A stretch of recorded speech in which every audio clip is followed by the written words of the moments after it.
So this talk is called Tactical Exploitation. The point of this talk is just to go over different ways to break into things that rely just based on logical vulnerabilities. In other words, we're not exploiting some new zero-day. We're not talking about some new technique. So if you're here waiting for us to go drop the zero-day, we're not gonna. So you might as well go somewhere else. But if you're here to see new ways to pen test and kind of different techniques we found over the years that were useful for breaking in, and just kind of some nifty footprinting stuff, you're in the right place.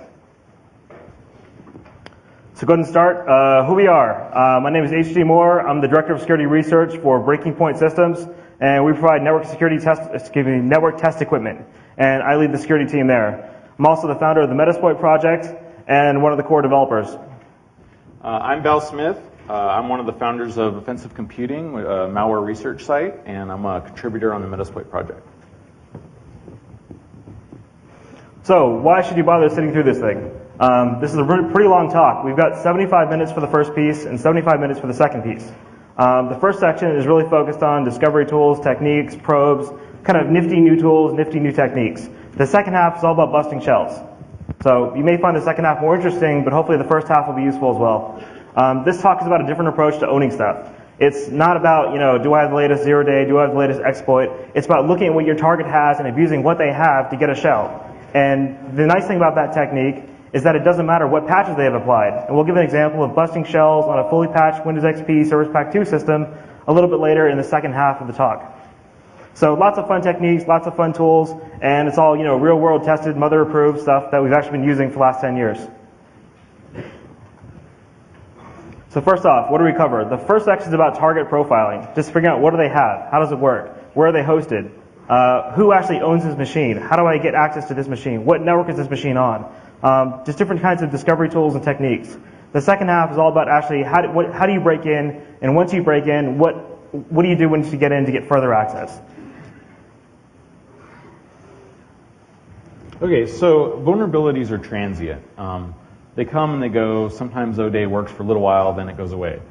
So really, if you want to be effective at breaking into networks, you want to target the applications that you know are going to be there, the processes, especially the people who are in these target networks that you're going after. The trusts, there's trust between networks, trust between machines, trust between user accounts. Targeting the trust will almost always get you somewhere on a network. You will gain access. A quick note for the folks who are looking along with the materials, these aren't going to match. Sorry. But we had a deadline for slides and we met it, but we also have much better slides now. So the new slides will be linked. The new slides will be linked off Metasploit.com later on today, probably tonight. So if you want to copy the latest materials, it'll be online there. So I think we can't get too close to each other. Or we set off some kind of alarm. All right, kidding. All right. So yeah, the slides will be online later on tonight. So if you're following materials and have no idea what the hell we're doing, that you're right. Don't follow the materials. So first off, crackers are opportunists. If you're doing a pen test and the bank manager or the corporation manager that you're talking to says, all right, you can break into these 5 servers, but not this one. Well, that's kind of unfair because the guy who's sweeping your network trying to bust shells, he doesn't give a damn. He's going to break into whatever the hell you have. It doesn't matter whether he's got a permission letter or not. And our point with this stuff is look beyond whatever the scope of the test is. If you're doing a pen test and the pen test is, start at 1001 and do that /24, great, but also look at other ways to get to that network besides going through that explicit IP space. So just because that 100/24 is in your scope doesn't mean you can't email a user who may have a workstation on that network. For example, look at other ways to get to that network, other ways that are in scope in some form, but through a different technique, through a different method. And of course, anything you don't actually test, someone else is going to, whether your customer wants to or not. So make sure they know about that when they put restrictions on what your scope is. So hacking isn't necessarily about exploits. Exploits are a tool. They're one of the things you use when you're hacking networks. And depending on what you're doing, the target maybe ought to be the data rather than just getting root shells. In some cases, having regular user access is better than having a root shell because it's less monitored, less logged, less watched, and gets you access to the data that you really care about, whether it's financial data, trade secrets, depending on what you're going after. So this sort of method for hacking is using what you have available to you outside of your whole exploit framework, whether it's passwords, trust relationships, authentication systems, service hijacking, all that kind of stuff. So security is in many ways a people problem. People will write your software. people use the networks, target the user. The user is the problem, the sysadmin, the manager. Identify the meatware first. So there's lots of different ways to identify this. All the old ways, like Google news groups. All right, I'll go into this a little bit. So a friend of mine named Roloff, who hopefully was here today, I'm not sure if he's actually talking or not, but he has this really, really cool tool, and I'm going to blab all about it because I think it's awesome.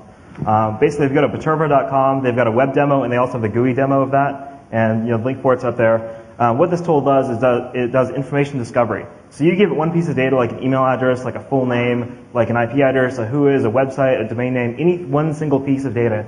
It'll go out and find everything related to that data and put in this really nifty little GUI and let you crawl through it all. So, for example, if you give it, let's say, Jeff Moss, it'll go through and find all of his Flickr pictures, all of his Facebook entries, all of his blog entries, his email address, his PGP keys, his websites. And then from the interface, you can just click on the website and say, find more, do more transforms. And it'll go out and find everything else about that. So this is actually one of my favorite tools right now for finding, okay, so I've got this little bit of data the customer gave me. How do I go out actually finding everything else they own? How do I find out what networks they have access to? Is this guy active in a mailing list? Does he have personal servers someplace? Getting that type of information is useful using tools like these. And SensePost had a tool called BiddyBlah that part of that, and they also have another tool for doing discovery.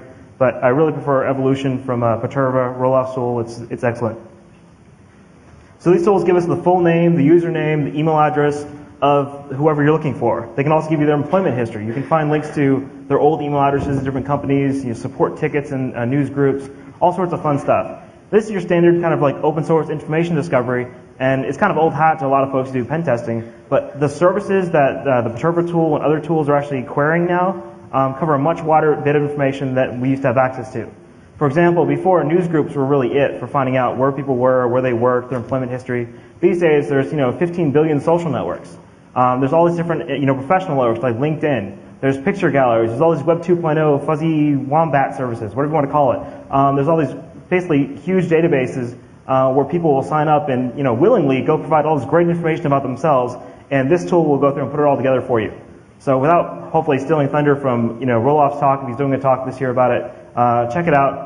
And here's an example of what happens when you look for HD more. So for example, at the top you can see it actually got my phone number. So one off the bat. So if you ever want to call me and annoy the crap out of me, you can get my number through Perturba. You can also find my email address, the fact that I spoke at FOSDEM, some other stuff, the month of browser bugs project. You can find a link to that. So it is a really good tool just for kind of coordinating all this different information. It found an email address that I haven't used since 1997. All sorts of things. So it's really neat. It finds a ton of good data. Okay, so I'm going to talk about sort of a case study of using this kind of information. We had a target on an engagement we were going after, and all we had to start off with was the company name and what the company does and the sort of job descriptions that people have. We knew we were after a specific type of data, so we started drilling down into that information. We discovered the company had an online personnel directory. This gives you things like email addresses, phone numbers, where their office is located, what group they work in the company. Once we got this, we started getting clues as to who are the people who were likely to have access to the data.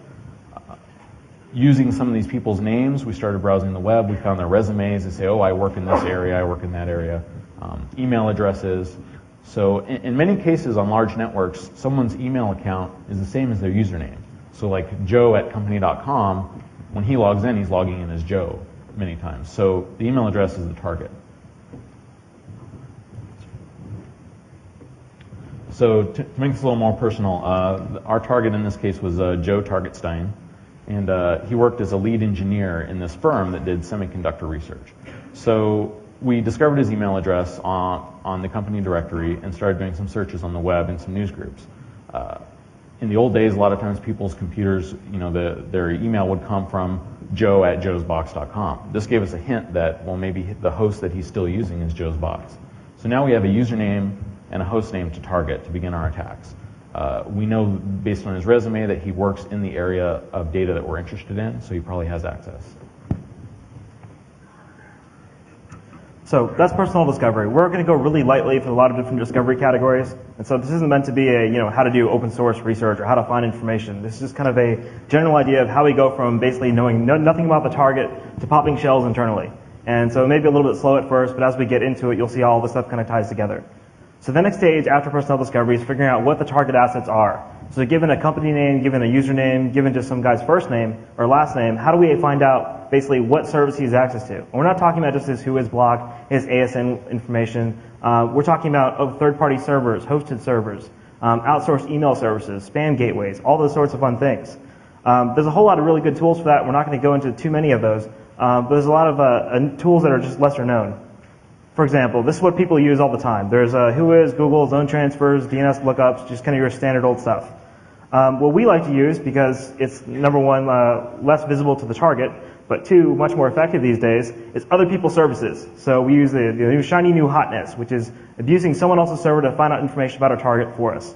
And we do that through tools such as centralops.net and Digital Point. Yeah, so these sorts of sites basically are web services that do the work for you.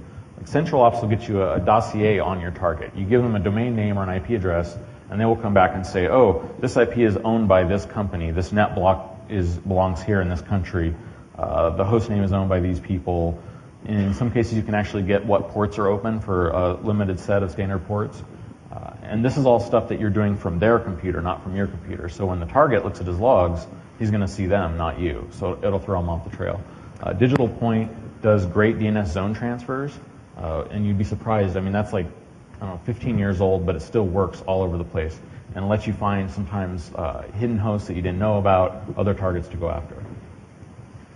Some other tools, I've already mentioned Perturba, which is on the slide, but there's a website out there called Domain Tools. And I hate to plug a commercial service like this, but they're actually useful. So what Domain Tools does is one of the things they offer is anytime a domain is registered, they're a registrar, so they get that information. So what they do is they do a DNS lookup of every domain that gets registered. They find out where that domain is hosted, and they put it into a big-ass database. Then they put a key on that IP address. So they can actually search for the database saying, okay, what domains are at this IP address? So now you get a list of every domain hosted on a given IP. And that's really useful because it means you don't have to go out and figure out what virtual hosts are on an IP, what personal domains are registered to it. You can just basically go to this website, look it up, and be done. So kind of a fun example of that is going against defcon.org. So we can see if you look at defcon.org, on the same IP address that defcon.org resolves to is also darktangent.net, which is Jeff Moss's handle, defcon.net. And defcon.net is a little bit interesting because it actually resolves to more than one IP. So one of the IPs that resolves to is the same server as defcon.org's IP, but it's not the only one. And we'll go into another slide here in a second.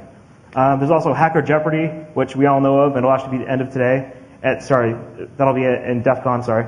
And Hacker Poetry, which I hope to God no one ever actually creates as an event here, or I might put a screw through my head. So nothing offensive against the poets in the room, but don't keep your day job. I've seen some really bad hacker poetry. All right, so just in case you weren't sure who the Dark Tangent was, you can also go to thedarktangent.com and .net.org. So let's go back to that defcon.net example. In this case, that domain actually resolved to two different IP addresses. One of them was actually shared on the defcon.org server. The second one was on this other box. And for the sake of Jeff and Ping, I actually didn't include all their other domains, but they have a bunch of really fun ones, like republicofping.com, things like that. But some of the domains on here are like zeroday.com, zeroday.net, darktangent.org, securityzen. So if you ever really wanted to go register zeroday.com and you couldn't do it, you can go blame Jeff now. Like, dude, you took zeroday.com. You're not even using it. What are you doing? Come on, man. So anyways, so it's a great way to basically find out what other hosts are on a given target. So if your target's, let's say it's a bank, and you want to see whether they're hosted with an ISP or not, and you can't figure that out via Whois, like it's a large network block, you can go to domaintools.com, dump this thing into it, and it'll take